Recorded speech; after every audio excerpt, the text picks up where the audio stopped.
Pokemon Sword and Shield has been announced, the new player character is Scottish, and we've been given a handful of new Pokemon to go to war with on the battlefield. And also in our hearts. We'll definitely have more Pokemon revealed to us as time goes on, but today I want to talk about the starters, both the ones that we've just met, but also every other starting Pokemon to join us through these now 8 generations. Because there's a pretty interesting theory about their true inspiration that's gained a little more fuel since this recent announcement. Are all of the fire starters based on the Chinese Zodiac? I'm Jacob with the Leaderboard, and welcome again to Console Conspiracy. Incidentally, all of the new starting Pokemon look awesome to me. There's my new son, there's the Digimon that slipped through the cracks, and then there's the other one. But right now, let's focus on this cute rabbit that's obviously going to turn into a firefighting type, Scorbunny. Over the years, as our friends have been revealed to us and we've taken them on our respective Pokemon journeys, we've found that many Pokemon seem awfully close to a lot of real-world animals out there. Not at all surprising, since the general concept of Pokemon came from Satoshi Tajiri's hobby of insect collecting. But more so than real animals, the continuing pattern that people started to notice a few generations ago with the fire starters was that they seem to be mirroring the Chinese Zodiac. I'm sure most of you are familiar with this, but just as a refresher, the Chinese Zodiac is a 12-year cycle that has an animal representing each year. Right now in 2019, for instance, we're in the year of the pig. Meanwhile, I was born in 1992, the year of the monkey. This is so much easier to follow than the Western Zodiac. Obviously, that's an oversimplification, and there is a lot more astrology that we need to unpack with that Zodiac, but we're not gonna focus on that just yet. We're mostly just concerned about the animals themselves, which are the rat, ox, tiger, rabbit, dragon, snake, horse, goat, monkey, rooster, dog,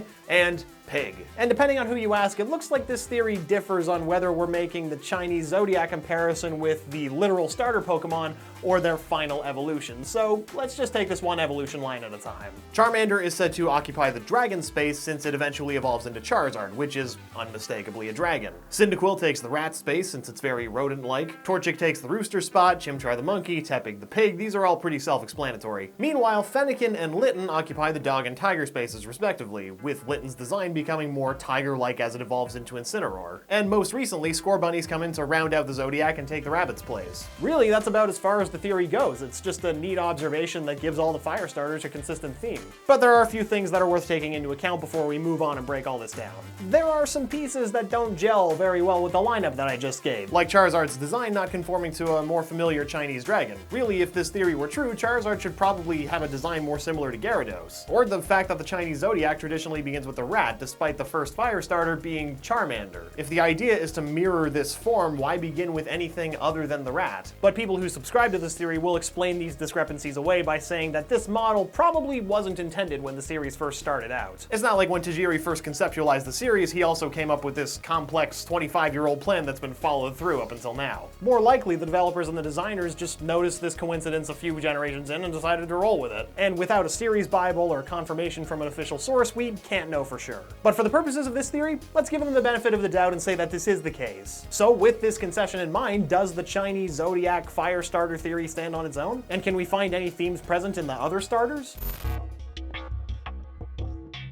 I know we just said we would ignore the discrepancies of the first few generations, but they are still worth mentioning since they're included in the overall theory. That said, we got a lot of Pokemon to get through, so let's take a look. On top of Charizard looking less like a Chinese dragon, Charmander itself appears to be more based on salamanders, which have a storied history in European folklore, and even more specifically, the salamander's relation to fire. Many accounts in European folklore make reference to the aptly named fire salamander's resistance to fire, with even physician and astrologer Paracelsus suggesting that the salamander was the elemental of fire. But again, even though this is more based on a salamander, which then evolves into a more European-looking dragon, which were often mentioned in the same breath as salamanders, maybe Charizard has been retroactively placed into this model since it is, after all, still a dragon. Even more complicated is Cyndaquil, which is described as a mouse Pokemon, and if it were to fit into the rat slot of the Zodiac model, our first problem is that mice and rats are different species. On top of that, Cyndaquil also borrows from porcupines, echidnae, anteaters, and honey badgers, which also appears to be what Typhlosion is primarily modeled after. But if Cyndaquil is also part of this theoretical reshuffle, maybe we can fit it into the Chinese Zodiac as a general rodent Pokemon rather than an actual rat. But no matter which way you look at it, this this isn't a perfect fit. And that's to say nothing of the names of any of these fire starters up to this point, which all have their roots in other animal species like lizards, chameleons, or porcupines. I mean, the word quill is kind of a dead giveaway. With these in mind, it doesn't exactly help the Chinese Zodiac theory, but again, maybe this model just wasn't in place at that point. Moving on, what about Torchic's evolution line? This one's definitely a bit easier to see since it follows a pretty standard progression from a hatchling to a rooster or chicken to a rooster? To be fair, it's been suggested that Blaziken's design may be inspired by the SHAMO chicken, which have upright postures. And this is actually backed up by the fact that the SHAMO chicken was originally from Thailand, and Blaziken is generally depicted as a Muay Thai fighter. And I'll give you one guess as to which country has Muay Thai as a national sport. What? No, what is wrong with, no, it's Thailand. But sticking with Torchic's line, while it does make sense to slap it in the Chinese Zodiac, it is also worth mentioning that a lot of Pokemon have roots in Japanese mythical creatures, or yokai more simply. And you can bet that the devs comb through a lot of them for inspiration. I mean, at this point, Pokemon is basically just a big yokai watch. Wait. Seriously though, Torchic's evolution line may primarily be a reference to the Basan, a type of fire-breathing chicken said to be found on the island of Shikoku. They're also said to eat charcoal or the embers of fire. There is a major difference between the two though, in that the Basan's fire breath is said to not give off any heat, while Torchic's can reach temperatures of up to 1,800 degrees Fahrenheit according to the Pokedex. But Pokemon is literally about fighting monsters, so this might have been an unavoidable change. So as for the Zodiac theory, once again, chalk this one up to, yeah, alright, sure, why not, but there's also, you know, another reference at play here, probably.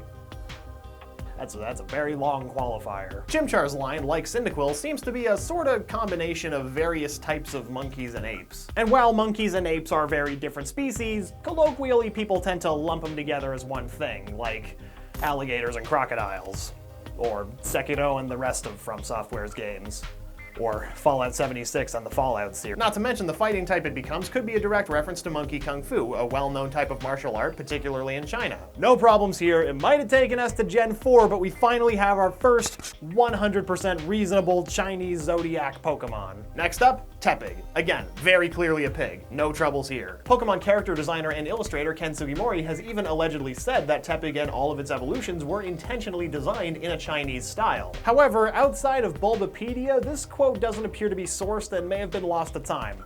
Unless he wants to weigh in right now.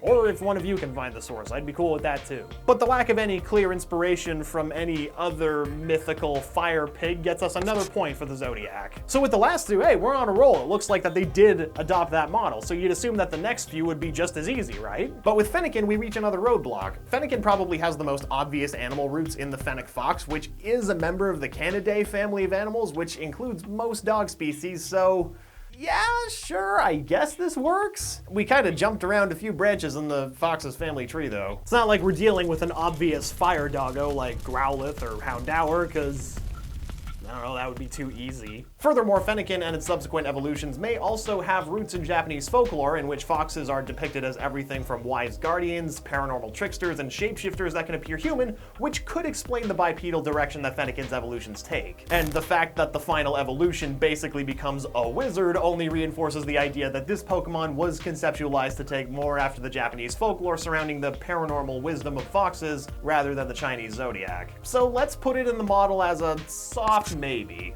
All right, who's next? Litten? Oh, thank God. Okay, totally easy. Based on a tiger, evolved into a tiger that's also a pro wrestler. Perfect. I do have a sneaking suspicion that Incineroar may have been influenced by the well-known Japanese wrestling character of Tiger Mask, who's been played by multiple wrestlers over the years, but that doesn't really interfere with our original theory. All we have left now is Scorbunny, which is a bunny rabbit. As of the making of this video, that's all the information we have, so right now, it definitely fits the theory. So after going through 8 Pokemon generations, we've got 4 that are pretty solid cells on this Chinese Zodiac theory, and all of them are after Gen 3, which, if we were to speculate, might be the time that this model was adopted by the developers and designers. Meanwhile, we've got 2 that arguably don't fit at all from the original 2 generations, and 2 more that only fit if you squint at them and ignore any Japanese inspiration that may have come to mind first, seeing as Pokemon is developed by a Japanese company. Well, damn.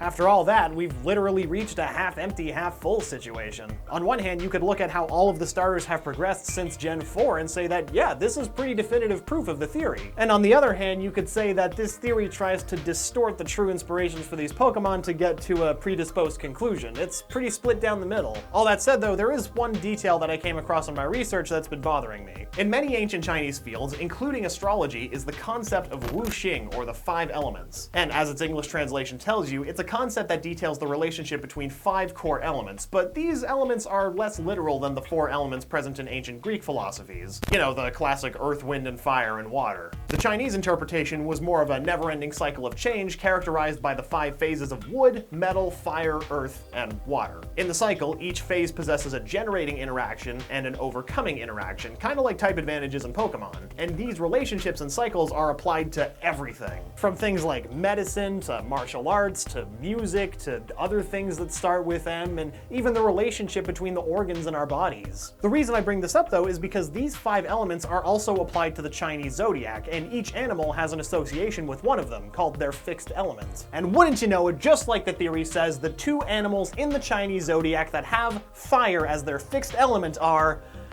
the horse and the snake, neither of which exists in the form of a fire starter.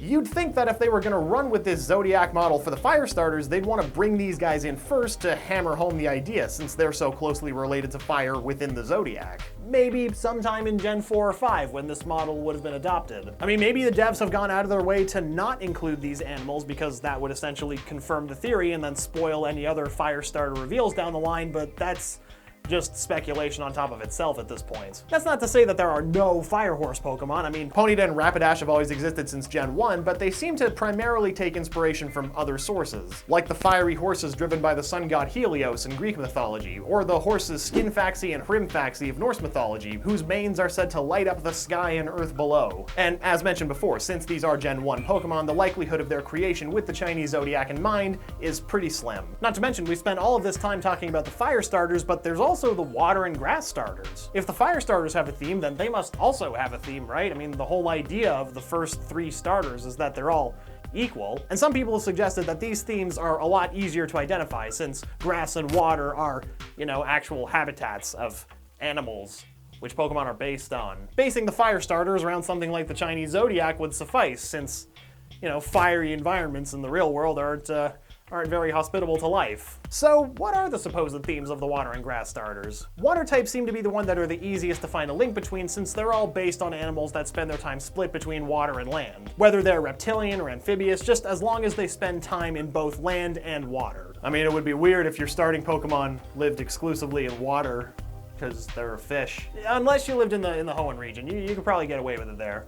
There's too much water there. The major standouts that I can see are Piplup, as it's the only bird, but penguins still spend much of their time in the Antarctic waters. Otherwise, the only question marks are Mudkip and Sobble, and that's only because it's a little hard to pin down what exactly they're based on. Mudkip appears to be based on either the Mudskipper or Axolotl, or some combination of the two, which checks out not just with their names, but the theming, as Mudskippers and Axolotls are both amphibious. And Sobble is described as a water lizard Pokemon, which to me means it's probably based on lizards of the Basilicus genus, which is further exemplified by Sobble's huge protruding fin, which is present on many basilisk lizards. The common basilisk also tends to live near rivers or streams and is famous for its ability to run across water when startled or sprinting. And considering Sobble is depicted as timid, this seems like a pretty apt comparison. Granted, the curved tail and ability to change color seems a little closer to the chameleon, but the basilisk inspiration feels right. The grass starters, on the other hand, are a little harder to contextualize, but a popular theory suggests that they started off as ancient animals and are starting to evolve over time. Not like Pokemon evolve, like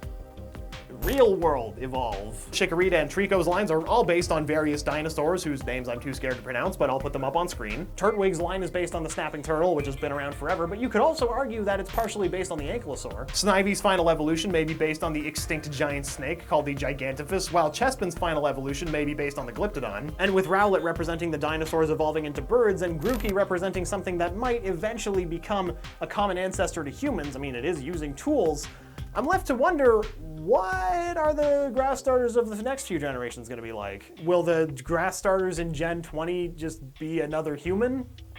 That'd be weird.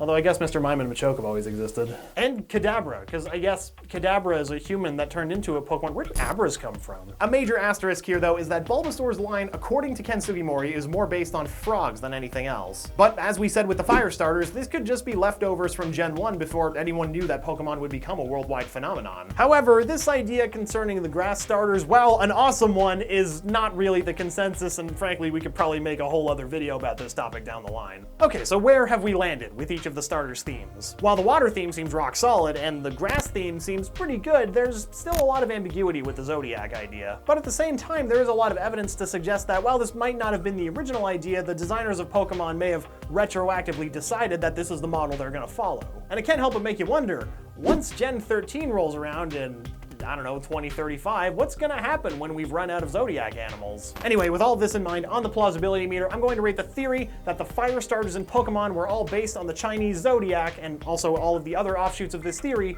4 out of 5, with the asterisk that this may not have been the idea initially and was instated around Gen 4. But what do you think? Do you think that the fire starters are based on the Chinese Zodiac? Do you think it's a big coincidence, or do you think it's a bit of both? Can you find any links between any of the other starters that we didn't mention? Also, let us know why Sobble is the best Sword and Shield starter in the comments. Otherwise, be sure to subscribe to the Leaderboard for more console conspiracies and all manner of awesome videos. Once again, I'm Jacob, and thanks for watching.